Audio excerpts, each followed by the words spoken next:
Hello,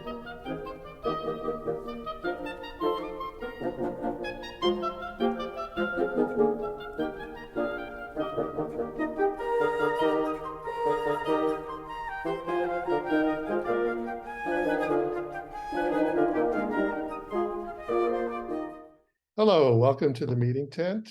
Another episode in discussing the work of Stan Tenen. Once again, I'd like to introduce our usual cast of characters: Idelle Packer, Levanah Tenen, Daniel Gill, and Michael Andron. So today we're going to do a little bit of review. We're going to be going to a video that is on meruvideo.com. This is a three-part series that was a video companion to the book, The Alphabet That Changed the World. This is episode 2 called Form Follows Function. And there's going to be several discussions here. The first one is something we probably should have done earlier in the series. It's essential. To me, this is, if you want to have the bottom line of all this work, this is the crucial element of Stan's work, and it is incorporated in almost every part of his research. So let's go ahead and play this, and then we'll stop and discuss. The first letter of Torah is the letter Beit, and as it turns out, the meaning of Beit, house, which function is to distinguish it inside from an outside, is also the primary logical step in creating all of mathematics and logic. Luke Kaufman taught me the discussion of the work of G. Spencer Brown, I believe, who demonstrates you can generate all of mathematical logic from the primary distinction, which represents the distinction between inside and outside, and the mark of distinction, which is the first expression of this principle, which is in Hebrew the letter Beit. This is the letter Bet, Beit. It's the first letter of the text of Genesis. It's the one translated in the. Its formal meaning is house. In Hebrew is a real mode language. That means the primary roots are verbs, not nouns. So it's not a house, it's housing. It's what a house does. A Beit represents the distinction between inside and outside. And that's going to turn out to be enormously important. And so it's intriguing, and it turns out to be meaningful, that the first letter of Torah is the letter Beit, house, distinguishing inside from outside, which means the entire theme of Torah, everything that follows in every category, is going to have those two components, inside and outside. And as we're going to see as we go through various aspects of what we covered, everything does hinge on inside and outside.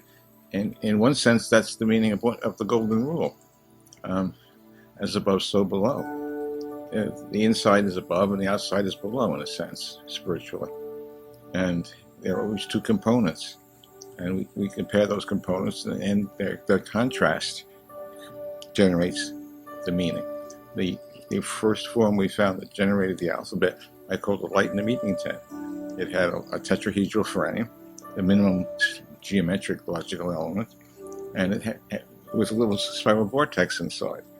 The tetrahedron is entirely symmetrical, the vortex is entirely asymmetrical, and the contrast between symmetry and asymmetry is also a primary distinction. At least it's an expression of a primary distinction. And so it turned out that wasn't good enough, but it was a big step forward, and it's still meaningful. And it turns out that when we try to outline the book that we wrote, that starting with Beit and looking at this inside and outside effect is a productive way to organize the ideas. So everything starts with the distinction between our inner feelings and the outside world. A person of integrity is said to be tohu kavara. Their insides are like their outsides. They have no skin. They're transparent. They're not hiding anything. Everything flows freely. And you can take that as a principle in physics also. you can see wave-particle duality as a singularity, a particle in a box, a wave function. And so there's an inside and a particle nature and an outside a wave nature, which is the basis of the Dirac delta function, which we're going to explain and study also. And so we end up with two columns, one representing the outside and the other the inside. We split the reality in those two categories, and then we analyze it. You know, once I got this principle, it opened up everything to me. I mean, not only with this, in terms of life in general, it showed up in so many ways. And Stan gave a lot of examples of what he calls primary distinction, inside and outside. Things that are, I mean, a whole process is broken up into complementary yet opposing elements. And so you see yin and yang, male, female. He gives a lot of examples in the book. He kind of typifies it as consciousness and physics. That was one of the first things that he was talking about when I met him. And I took that, and I think the people in this room also can relate to what's called form and content. You have the form, or the content comes within. It's your idea, it's your spark, your intuition. You know, obviously you have that in music, Daniel and Idelle. In dance, when you have that spark, that intuition, something coming from within you, and the form is how it's expressed in the outer world, and that's how others then can grasp your inner inspiration and self by relating to you on that outer element. So and then the letter bait becomes kind of the symbol of that. Any comments?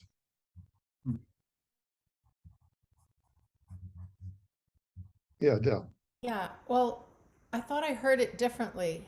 I thought I heard him say that form is what's within, how we, how we think and feel, and that affects function, which is how we relate to the outer world.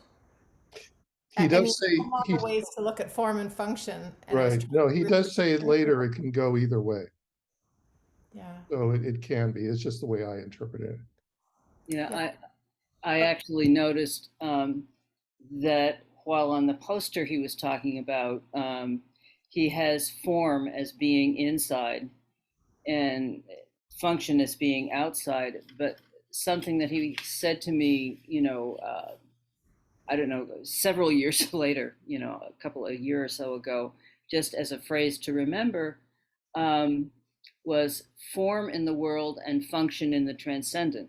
So clearly he's going, you can think of it as either way, but so I would guess that what is important and what was important to him is the relationship between the two, that one is a transform of the other, no matter which direction you're going. Now, when we look at somatic understanding, Mm-hmm. we say that form follows function because we're looking at how we move and how we think about movement creates who we are physically. Mm-hmm. So you have like the example of the dentist who spends his time functionally leaning and curving and then ends up with a leaning, curving body. So his form is a product of the way he's functioned. Mm-hmm. It's just a really interesting two words, form and function, and to see it go back and forth, like to think of form as the inside, like how we nurture that inner part of ourselves affects how we're able to experience something that is more transcendent. And that's a really profound idea too. Or form as the way we image or imagine something which hasn't yet happened, and function as its expression in the world. There's that inverse relationship also. And I just noticed that these things were backwards. I mean, that there are so many little details in a lot of the corners of this work that certainly still surprised me, and actually all still surprised him too. He would reread the book and learn things that he had forgotten. So, Been there. yeah. Michael, you had a comment? Yeah, a very timely one since we're recording this just weeks before Rosh Hashanah. And it was a teaching that I came across by Rav Kook, who was the great mystical first chief rabbi of Palestine to become Israel back in the 30s, 20s and 30s. And he said there are two kinds of voices, using the word kolot, in the universe. There was one that was whole, shlemut, from the word shalem and shalom, wholeness. And there was the one that was mivulbelet, which like Tower of Babel. It was like chaotic. But it wasn't that one was bad and one was good, because we need both. Just like we need our outside and we need our inside in the Toko Kavoro kind of thing. And the teaching had to do with applying it to the two kinds of sounds that the shofar blows. The only mitzvah for Rosh Hashanah is not sitting there with, endless cantorials going on and a whole lot of pomp and things that are going on in the synagogues, but to hear the shofar. Rosh Hashanah is called, it's not called Rosh Hashanah in the Torah, it's called Yom Truah. It's the day of that sound. And it echoes back with the word kolot to Sinai, where it says that the Israelites were at the level of ro'im et kolot. They could see the sounds. It was like you could see the waves and the particles kind of at the same time. You could see the sounds and hear the colors. And they say that you have a tekiah, the long blast of a shofar, and you have two broken ones. You have ta, ta, ta, and ta, ta, ta, ta, ta, ta, ta, ta, ta, ta, ta. And those are the broken ones, but it is the broken ones where we move forward. It's not that they're bad. It's just, that's what our ego does. It separates us from the oneness. But each one is surrounded by a tekiah. When you actually blow the required blast, you have a long, and then either 3 and 9 or more, whatever, but 3 and the multiple one. And it always ends with the tekiah. And the goal is to see, that's considered like one line. If you miss it in the middle, you got to start the line again, because it always ends up with the shlemut. It always ends up with the wholeness. So the form and the function, whichever one you decide is the is the inner idea, depending on your needs, it's always a combination of the two. And that mankind, this is what Rav Kook said, that mankind moves forward with the broken one. It's the mistakes, and it's the darkness, and it's the things that challenge us to come up with ideas. And yet we live within a universe of wholeness. So it says you have to have both. You can't have one, you can't have the other. They go that way, and they're reflected in the actual sounds of the shofar. And I presume the Tekiah Gedolah, the very last one of a major set, is probably like a messianic kind of thing. Is that at some point the whole world's going to get it. The whole world's going to know that, there's one total existence that we're all supposed to be attached to in some way, and therefore treat each other as if we're each a part of that. So anyway, you can stay home now. That's your Rosh Hashanah sermon. There you go. And but if the exact same, I will be happy to, if you like, at the end of the session. I've been blowing in a synagogue now. This will be my 52nd year. Wow. Blowing, and I got a big 4-footer. Wow. It's curled, so it doesn't look quite as long. It looks That's more like not easy. That's awesome. Well, with all the breathing work that I do with a small one, I can blow a long Tekiah Gedola, 60 seconds or more. With the big one, Okay. if I get, and I shoot for 28, because 28 is koach. So I figure if I get to 28, I'm doing good. I don't always get there. Not at the end of having done 40, but I'll be happy to give one good blast for you at the end, because you're supposed to listen to it every day in Elul, in the month that we're in. It's interesting, the concept of the inside and the outside, or form and function, or there's a lot of ways to look at it. I always think about it as structure and content. It seems like very vague and non-specific, but kind of whatever that is. But I think in the Kabbalistic tradition, it's kalim and orot, really. Receptacles or vessels, and then light. Yes. Mm-hmm. And the light is, it's kind of like you form it to whatever you're doing. You're making the light turn into that thing, or you're forming you have receptacles. So you can look at it as like a cup and water, and there's all sorts of ways. But vessels and light, I think is another way to look at it. But Yeah.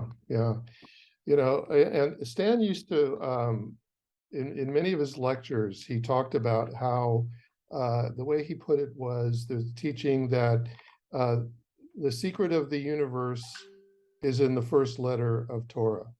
But if you can't find it, God in his infinite mercy gives it to you in the first verse. And if you can't find it there, it's in the first paragraph. And and he goes on, and he calls it a hierarchical array, almost like a hologram. And I know there over the years there were there's a lot of discussion. I mean, in many of the writings of why Beit is the first letter of Torah. Why isn't Aleph the first letter of Torah, especially since it wasn't written as a text originally? And so this kind of puts a light on that. Why Beit, is so important to us as humans. Aleph would be nothingness, and then maybe we'd be Buddhists, but Beit is extremely important, as Stan even said in this video we just watched. It's going to have immense importance in his research. It's interesting he brought up the book. The writing of the book has that element to it. I mean, we really have to think about that. And Levanah, maybe you have more insight into that when you take this volumes of information. Well, it's if what you're talking about is how do you distill X amount of decades of work, particularly with somebody who used to think, I used to call it, he thinks in splot fashion, everything all at once, everything all connected. And somehow, if you look at his posters, trying to reduce them to 2 dimensions was he tried. What can I say? Yeah. And actually, in terms of writing a book, there are any number of books or ways that could have happened, because with this material, there are any number of entrance points to it and paths through it that will work.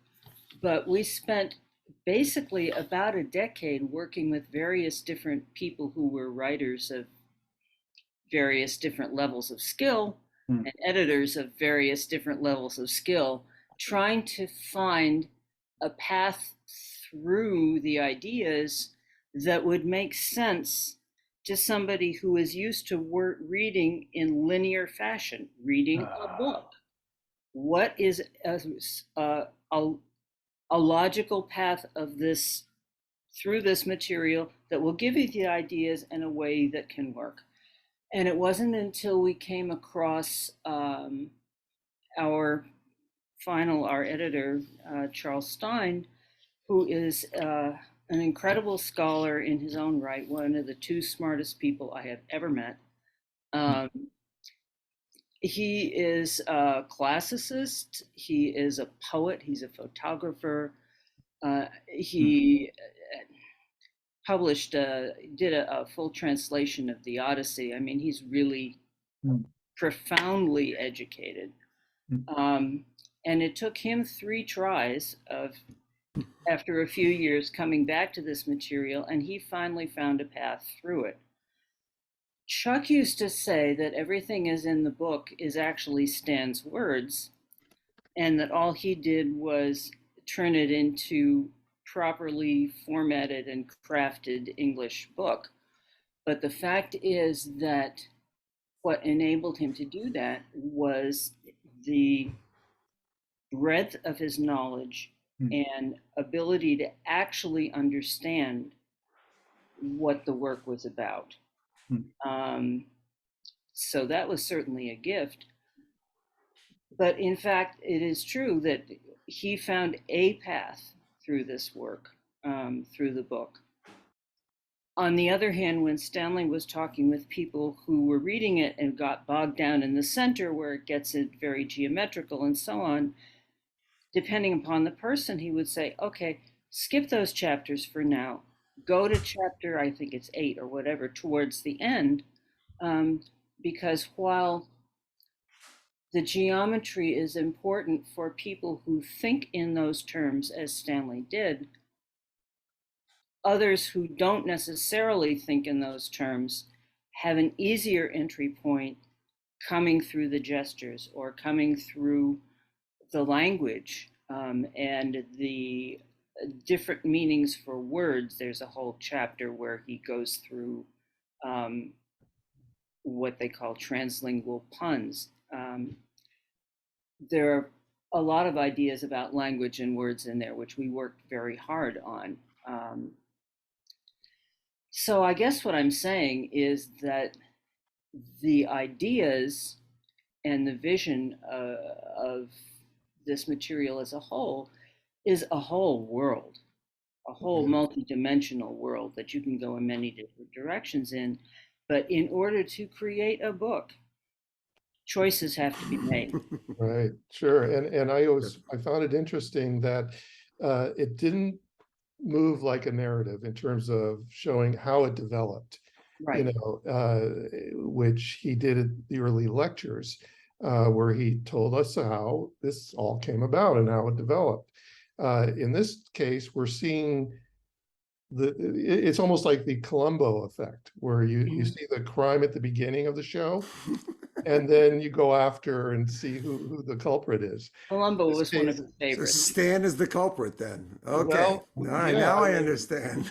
You know, Or the ideas, but in ideas, yeah, he fact, gave you know, it- just to present, you know, here's what's going on. Now, here is something about how I got there, and here is what it means.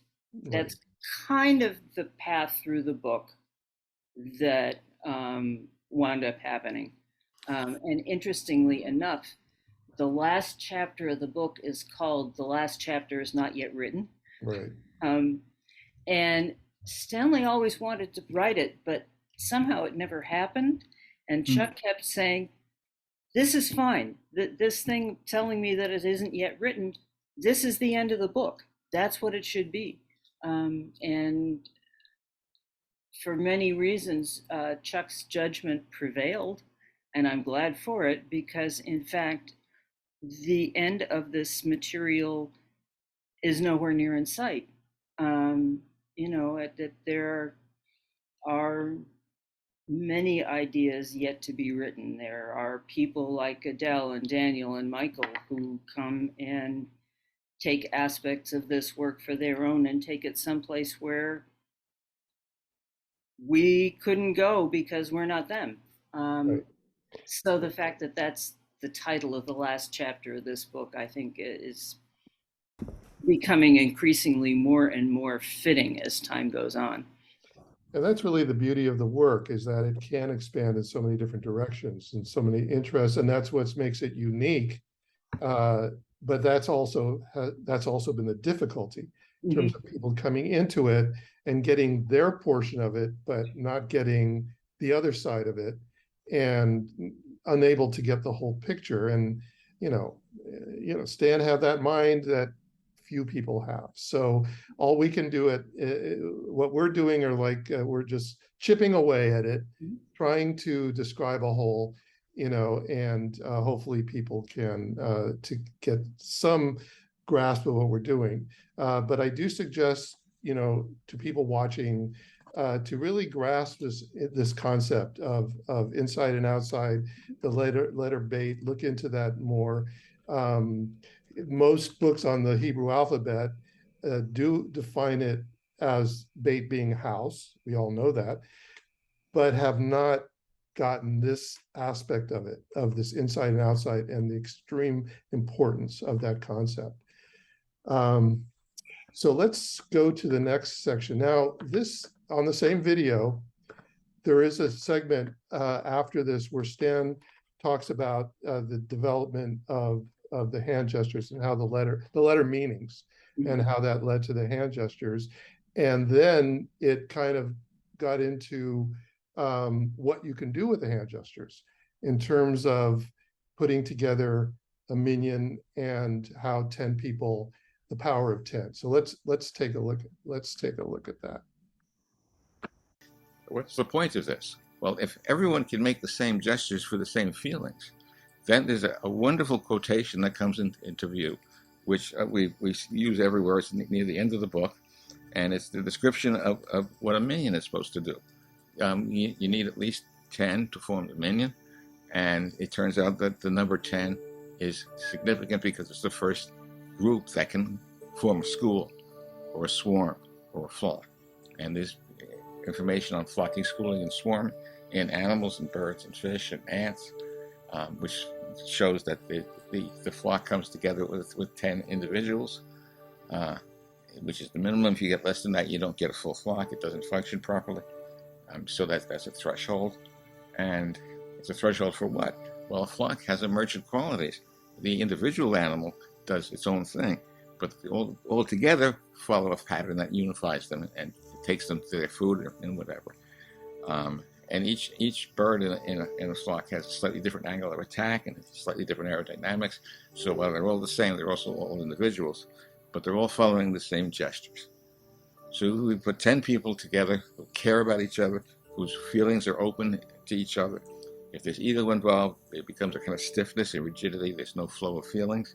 But if the 10 individuals, as is described in the quote, the source of the requirement is the love and connection with prayer, is the mystical concept of the minyan of 10 worships in a synagogue as one body, symbolizing the spheros of the bodily parts of the Shekinah and eventually Messiah. So, Idelle, did you purposely have 10 dancers in that shot?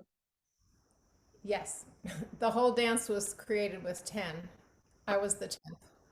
So I started the pilot projects for this choreography started about 4 years previous to the film you just showed a clip of. And we had 8 dancers. I don't know how I picked 8. I just picked 8. I think we couldn't have fit more than 8 on that bima. We were doing the dance. We moved everything off the bima and we did it on a Shabbat service. We were invited to dance, and we did it with 8. And then I had read his chapters on the concept of 10, how even when you geometrically, when you put balls inside the cube, that the space that's left for the small ball in the center, that space in the center is always smaller. But then with 10, somehow that space was more magnificent.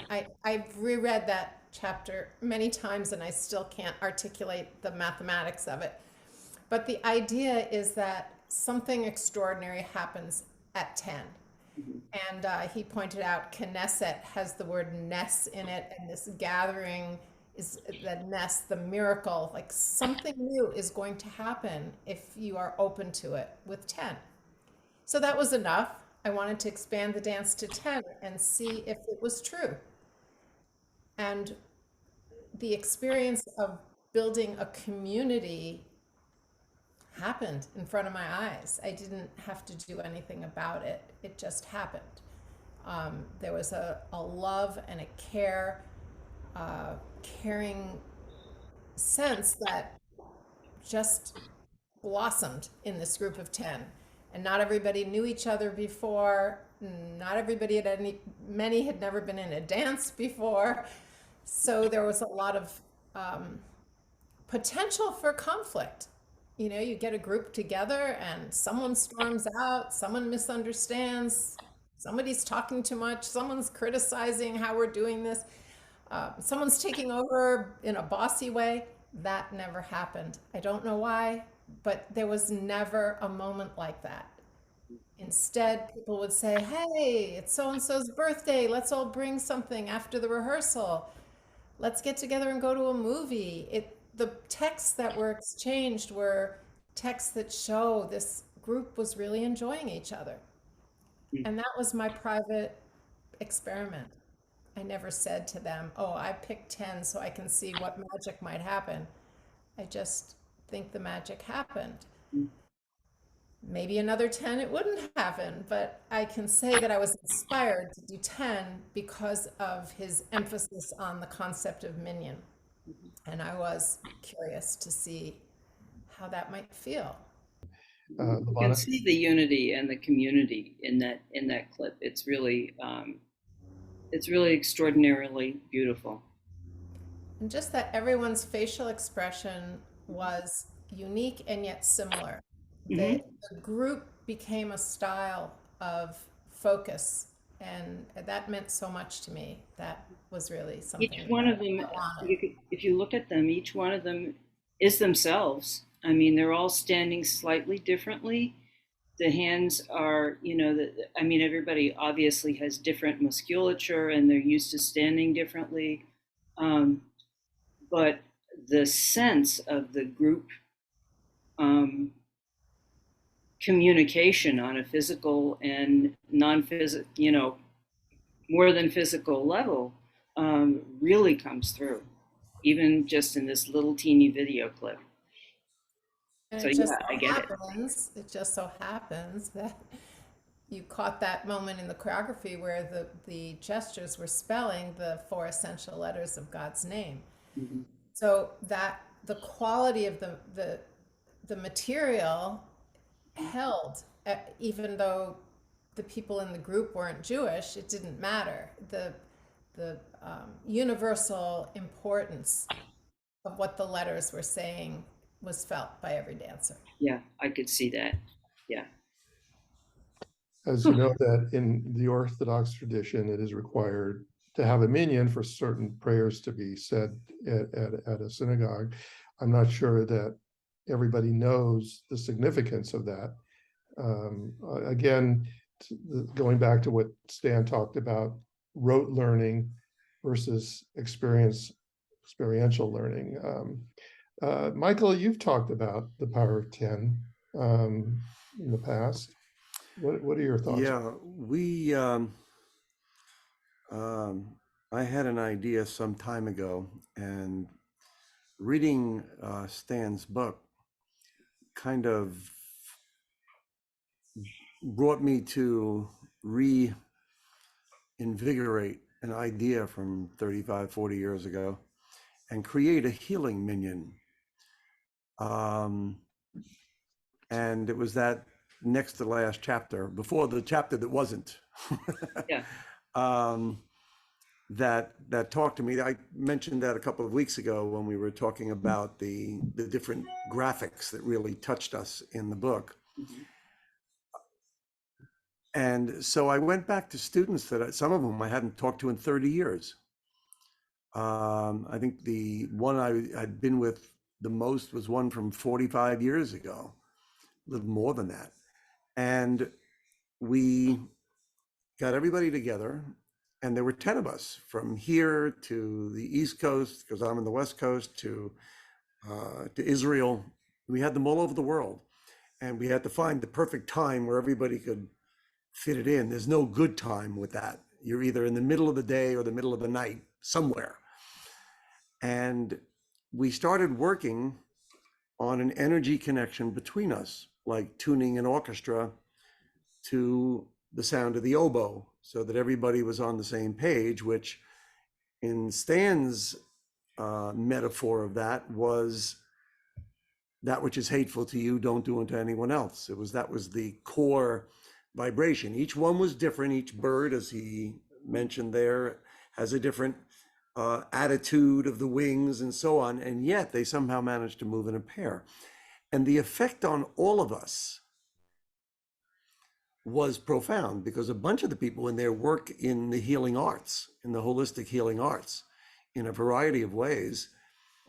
Some and some of them in straight medical worlds, but think of themselves more as a healer. But they were all tuned to an idea, and they were all tuned to each other, and it was as if everybody was in the perimeter of a circle. Like if you had a circle and everybody's back was against the inside of the circle, and the focus was all to the middle. And there are weeks where we don't have 10. And there's a difference. Now, maybe I'm convincing myself of that. I know what I feel in my hands. And when we have 10 or more of people in that state of consciousness, the energy that you feel, and some of the results that we had were quite profound and mystified doctors in their various places, where they said, well, what happened to you was, that's impossible, so the test must have been wrong. It couldn't be that those numbers came down from here to here, and this is dangerous, and this is actually pretty good for your age. So obviously there's a mistake, because that couldn't happen. That's the miracle. And in hyperspace, miracles are normal. Coincidences are normal. It's only down here in time space where they go, ooh, wow, that was crazy. And it's not, and so I tried to take this absolutely to its fundamental meaning, almost taking it literally, that we had a minion. Not everybody was Jewish. Not everybody was male. So it definitely didn't follow the Orthodox model. There's even a play that's out there called A Women's Minion, where it's based on a true story by Naomi Reagan, and where the women get together and they become like a court to decide on the problem that's presented in the play. Very powerful play. It was the first time that I ever felt that in a minion, that when we put them together, I mean, I taught classes and I had more than 10 people and we'd move energy around, but somehow doing it, if it weren't for COVID, there wouldn't be Zoom. And if there weren't Zoom, we wouldn't be at the same moment in time, at different moments in time. Talk about form and function. And the power that you felt in your hands as each person was power packing the whole was quite profound. And it was nice. I agree with Idelle. I think that was one of the graphics that I picked out, was that one where the hypercube or the hypersphere was expanding beyond its limit. The whole is greater than the sum of its parts.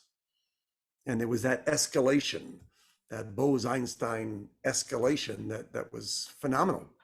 And it was tangible. I mean, you could feel it. And the results came back, the function of it. And trying to help somebody who was ill worked there too. There's a lot of work that can be done in using these ideas. That was Stan's dream, to do that, and hopefully, and it looks like, Michael, you got a bit of a start on that.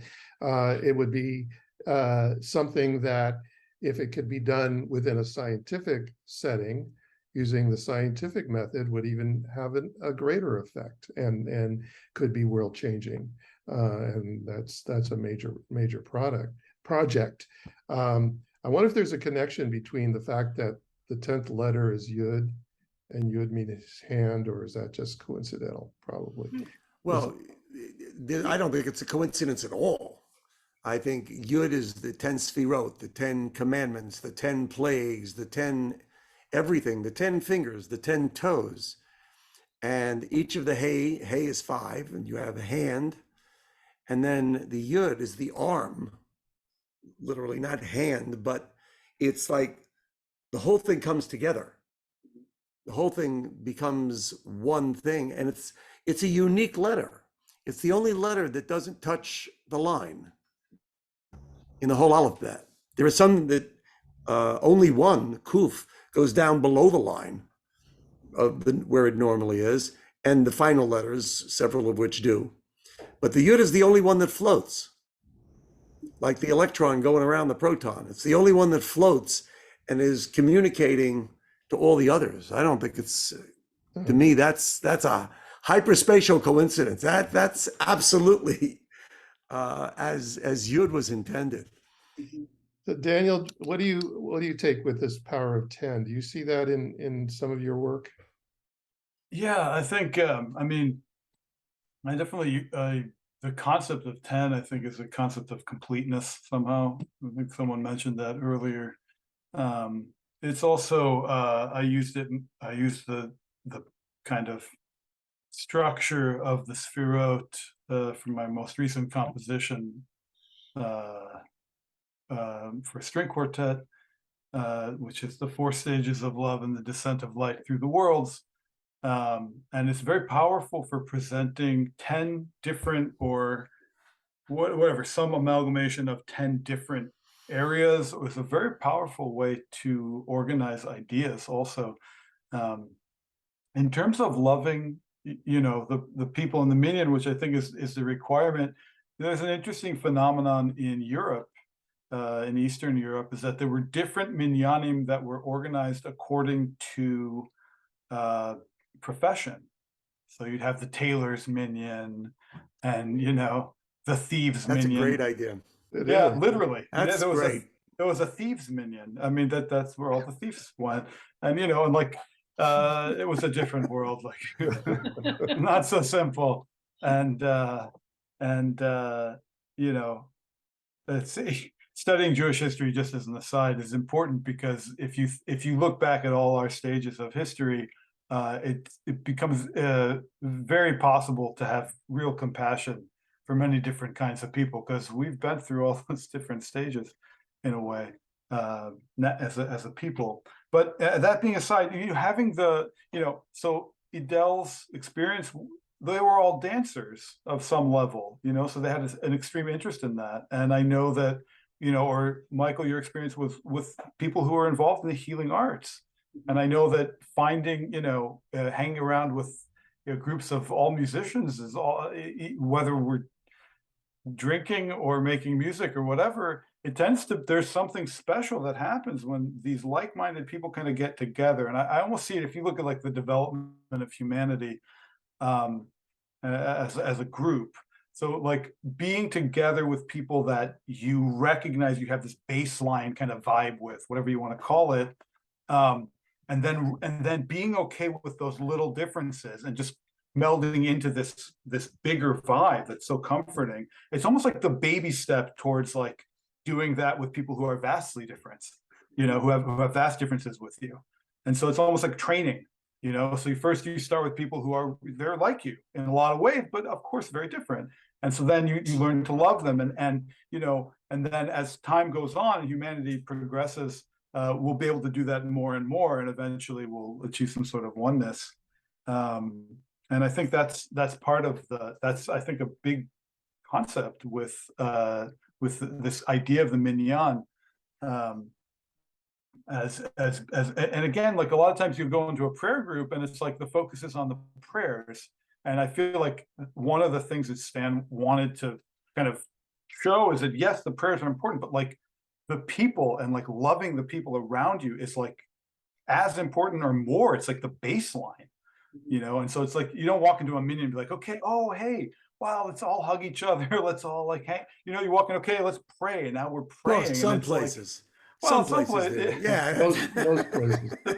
Yeah, I mean, most places I've been, Yeah. it's a focus on the prayer as opposed to the people, and I think that's an exciting, and I think a really super important part of it is that learning to focus on each other. And you can go into details about, like, modern society is super focused on technology and, and technical things, and so we have the technical prayer, so we kind of reflect that. But I think the humanity eventually will get to the place, and it's starting to, I think, more, to be positive. It's actually more than ever in a way, although it doesn't seem like it. In a lot of ways, we are learning to value each other, and value the human, the consciousness, anyway. So, yeah. Dan, there's a school in Boston. I don't remember its name. It's a Jewish day school, relatively progressive in their thinking. For example, they'll have very wide hallways, and there'll be places where there are couches and musical instruments. And between classes and stuff, the kids go and they hang out. Yeah. And they make music, or they dance, or they do whatever they're doing. And one of the things that blew me away, because I sat in the auditorium of it, is you had an auditorium, regular school auditorium kind of, with a sort of stage bimah at the front, and on the side of the walls there were arches, and with doors in the arches. And in the normal morning prayers, this one, if you went through those doors, there's a Sephardic minyan, and you went into this one and there's an all girls minyan, and you went into this one and there was whatever. I mean, but they were all a beginner's minyan. Wow. And ones who were, didn't want to sing, they just wanted to focus. But they all started at the same time, essentially. And when they got to the Shema, all the doors opened. Wow. Oh, that's neat. Which, that was like, that's, you got it, guys. They opened the doors, and everybody said the Shema together. Oh, wow. Yeah. Whoever put that together, I mean, it was incredible. Who did that? I wish I could remember the name. I don't remember the name of the school. That's a person worth seeking out. I mean, to figure that out, that's amazing. That's awesome. So let's take a look now at the physics of this. The idea is that when 10 come together and they're all spiritually and mentally full, whole, and all sound and caring, and they care for each other as if they're one body, then there's an emergence of a higher consciousness. Now, in modern terms, there's an analogy we can use for learning. We don't know if this is physically exactly the same thing, but it's a metaphor. And that's the Bose-Einstein condensate. If you take a bunch of molecules and they're moving very quickly, it's hard to get them to coordinate.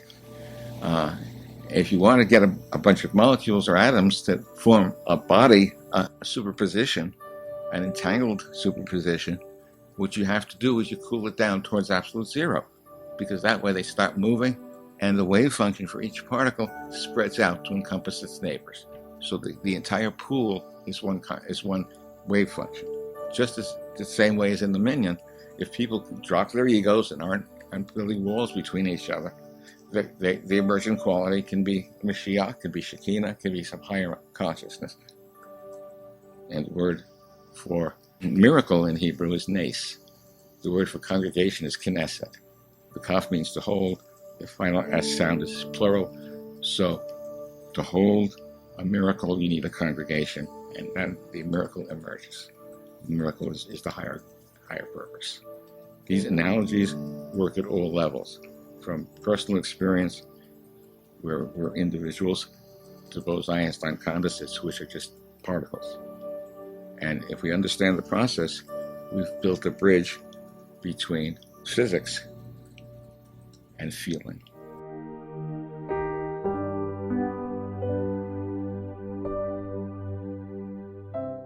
I wanted to read the section of the book where it goes a little bit further in what the significance is of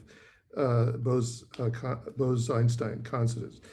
The analogy with human beings in a minyan is this: consider the supercooled state for each particle as a state of utter humility, or as the chilling out of the individual ego, not the annihilation of the properties characteristic of each person, but the tamping down of the assertive, egocentric activation of those properties. The ego is, as it were, brought to a state of quiescence and non-assertion, while the individual's personality grows correspondingly rich and available. At the same time, their ability to resonate with others with whom they are in proximity or are associated approaches perfect harmony and coherence. And then after that, there's the quote that Levanah read previously by historian Yehuda Leibus about more involved in terms of the love of each other. And this is on page 276 of the book. So it's the cooling of the ego, I think, that is the important part of this analogy. Mhm. Right, Levanah? Yes, that is what Stanley was thinking of. He saw it as a good analogy for what can happen when people are become in harmony with each other by, as you say, cooling of the ego, not asserting themselves, not asserting, things become level, I guess you could say. And I think actually that the kind of descriptions that Idelle and Michael both gave as to their experience with their groups of 10 are really wonderful examples of what can happen and the kind of thing that he meant, and that he was thinking of. Certainly in terms of healing, he always felt that one of the things that potentially could happen if this is a good analogy, if it's then following through on it, you don't have to be perfect. You don't have to be perfectly healthy. Those people who are more in tune, if the energy is all shared, then it's all shared. And people who need healing can receive it because there's a balance through everything that's going on, through everyone that's going on. It's like, water in a glass, it seeks its level. He was more fluid with the analogies with that than I am at the moment. But there was a e-Taurus that he wrote, which is on the website, which had a little article called A Theory of Healing. The idea being that what can be perceived, that actually physically, mathematically, you can knot a string in 3 dimensions, but if you go up to 4 dimensions, there's no such thing. You cannot knot a 1-dimensional line in 4 dimensions. It can't exist. You can knot a ribbon, and beyond that, it gets into math, which I won't get into because I can't express it either. But the idea being that if the consciousness of the group, is elevated, is more than just our 3-dimensional selves, then those things which appear to be and are knots in our individual bodies are unknotted, and you can retain the unknottedness when you drop back down into 3 dimensions. I think that would be the best way I could express it. Now, that was his idea. That was his theory.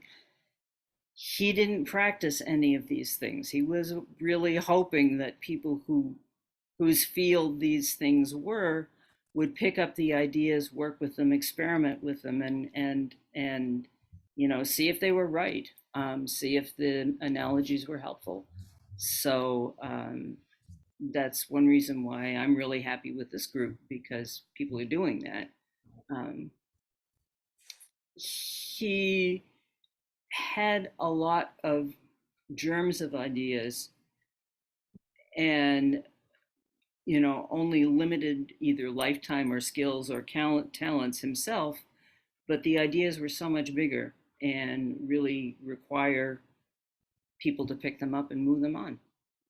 So You know, this theory is out there, the Bose-Einstein, I had never heard of it, obviously, it's not my background. But neither. it kind of takes me back to I think it was last episode, or Michael, and then maybe we should change the name of this series to Who Does That? You know, who puts that together, you know, and there it is, you know, I all of a sudden he's got this theory that I had never heard of, but then once I heard of it, then it kept popping up, and the people I knew kept mentioning it, but everybody has it in a different context, and so here we are, coming up with a theory that somebody who's not Jewish, who's not religious, or you know, within any kind of spiritual context, can then look at it from that perspective, and that's the uniqueness of Stan's work. You can come in from many directions. Many doors are open to this work. Anybody have any final comments before we adjourn? Oh, yes. yes. Okay, it was promised. Wow. There it is. Wow. Yes, there it is. This thing weighs about twice the weight of a normal shofar this length because they didn't sand it. And as a result, it's got a fuller sound. This is not your normal little short one. But the question is, how do you listen to it? And by the way, I think this is my image for the way the book is written and the stuff we were talking about earlier. Here's your point. Here's your expression. It's a point and a line. It's a spiral out. And that's the way I read the book. He would teach an idea, get to the end of the first turn, and suddenly there was another turn, and suddenly there was another turn. And 5 chapters later, he came back to an idea and went deeper, and then another chapter, and he went deeper yet. That was, you, and I had mentioned that to you once, or maybe to Stan, and he said, yeah, that was the editor who got that concept, not just the sequence of it, but the repeated sequence. And each time it went, it got bigger. So I am going to blow 4 blasts. Think about the fact that the straight one at the beginning and the straight one at the end is when everybody's doing this together, when the dancers are working together, when the healers are working together, when the orchestra is working together, when the physicists are working together. The broken ones in the middle are very often where the fragments is our motivation to innovate. But in the beginning and the end of it all, and the hopeful ultimate end, is the harmony. So for the month of Elul, I now dedicate